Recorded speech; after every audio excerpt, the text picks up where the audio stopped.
Hi, I'm Sheridan, and for the purpose of this video, I will be shortening my name to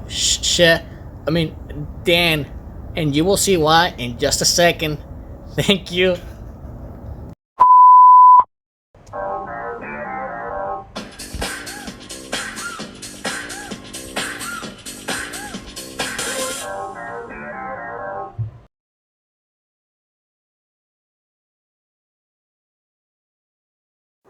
In this video, I will be examining and exploring the science/physics behind the execution of a powerful roundhouse kick.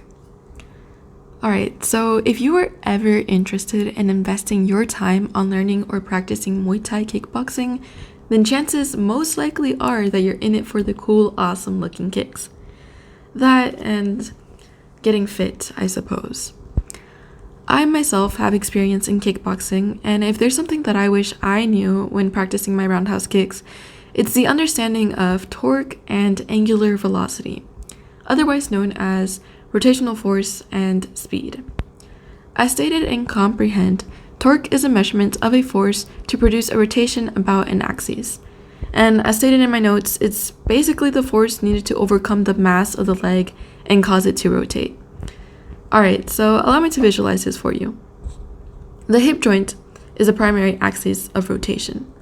So the hip is your center of rotation, and the rest of your body is what exerts that force onto your leg, illustrating the formula T is equal to Ft, which translates to force times distance or force times radius. Alright, so we got the rotational part of this kick down, but what if we want to beat our opponent? We have to create impact. Bringing us to torque's cousin, angular velocity.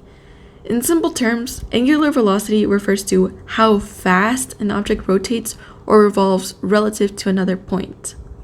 And this is illustrated with the formula angular velocity is equal to change in angular rotation over change in time.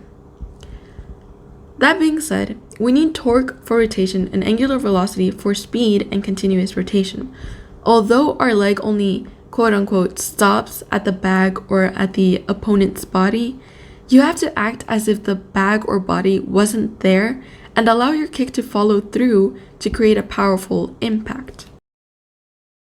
Moving on, allow me to talk about external factors that can affect a fighter's kick performance. It all begins with Newton's second law of motion, which states that the more mass with acceleration, the greater the force. In other words, the heavier the fighter, the greater the force of the kick. So if I were to fight a bigger man, which you will see in this clip rolling, despite my practice, that guy can kick me down dead. Okay, I won't, or I exaggerated a little bit, but he could at least seriously injure me. So how would I overcome this challenge? With velocity. In simple terms, velocity is basically the speed at which something moves in. And I might not be able to produce a powerful enough kick to take down my big opponent, but I could work on my fast kicks, which would allow me to distract my opponent or at least tire him out so that I could eventually take him down some other way.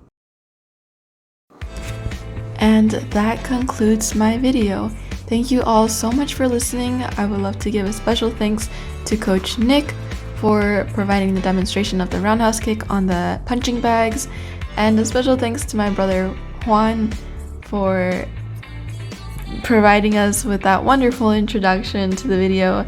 And of course, I would love to credit my sources, because without them, I wouldn't have been able to provide you all of this scientific information. Thank you all so much.